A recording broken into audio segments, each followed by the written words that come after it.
నంద్యాల నందమూరి నగర్లో 4 బైక్లకు నిప్పు పెట్టి అంటించడం కలకలం రేపింది. పోలీసులు కేసు నమోదు చేసుకుని విచారణ చేస్తున్నారు. నంద్యాల సమీపంలోని నందమూరి నగర్లో గురువారం రాత్రి గుర్తు తెలియని వ్యక్తులు 4 బైక్లను తగలబెట్టడం కలకలం రేపింది.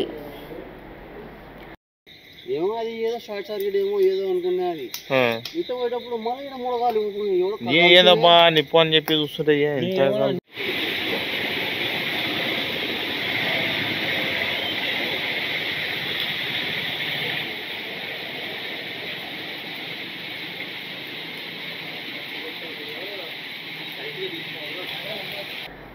స్థానిక ఫయాజ్ సాయిలకు చెందిన బైక్లను వ్యక్తిగత కారణాలతో లేదా కక్షపూరితంగా లేదా ఆకతాయి వ్యక్తులు తగలబెట్టారా అనే కోణంలో పోలీసులు దర్యాప్తు చేస్తున్నారు.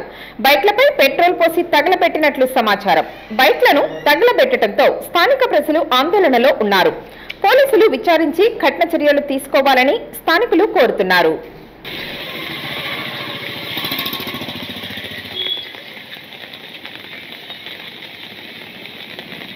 నందమూరి నగర్లో రౌడీజం అరాచకం ఎక్కువైపోయింది. ఆడలు బయటికి తిరగాలన్నా కానీ భయంగా ఉంది. పిల్లలు పెద్దలు చాలా భయపడుతున్నారు. 15 ఏళ్ల పొట్టగాడు కానిండి పండు ముసలి వరకు దుర్మార్గం ఎక్కువైపోయింది. రాత్రి 1 గంట టైంలో ఎవరో వచ్చినారు. రాత్రి పండుకొని ఉన్నాము. ఆ పండుకున్న టైంలో ఎవరో కాల్ చేసినారు. ఇక్కడ 3 బండ్లు పక్కన 3 బండ్లు కాల్చారు. మా బండి కాల్చినారు. ఎవరు ఇంకా పోలీసు వాళ్ళు మాకు న్యాయం చేస్తే బాగుంది. ఇప్పుడు నందమూరి ఎప్పుడు జరగలేదు. అది బండ్లు ఇట్లా 3-4 బండ్లు పెట్టింటాం మేము. అప్పుడు పెట్రోల్ తీసుకొని పోతున్నారు.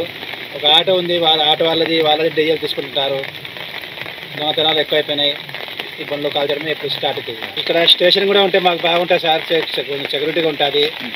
పోలీస్ స్టేషన్ పెట్టినా కానీ బాగా రాత్రిపూట తిరగడం చేసినా కానీ బాగుంటుంది. హలో అండి, నేను మీకు Rakshitha. Please do subscribe Nandyal communications.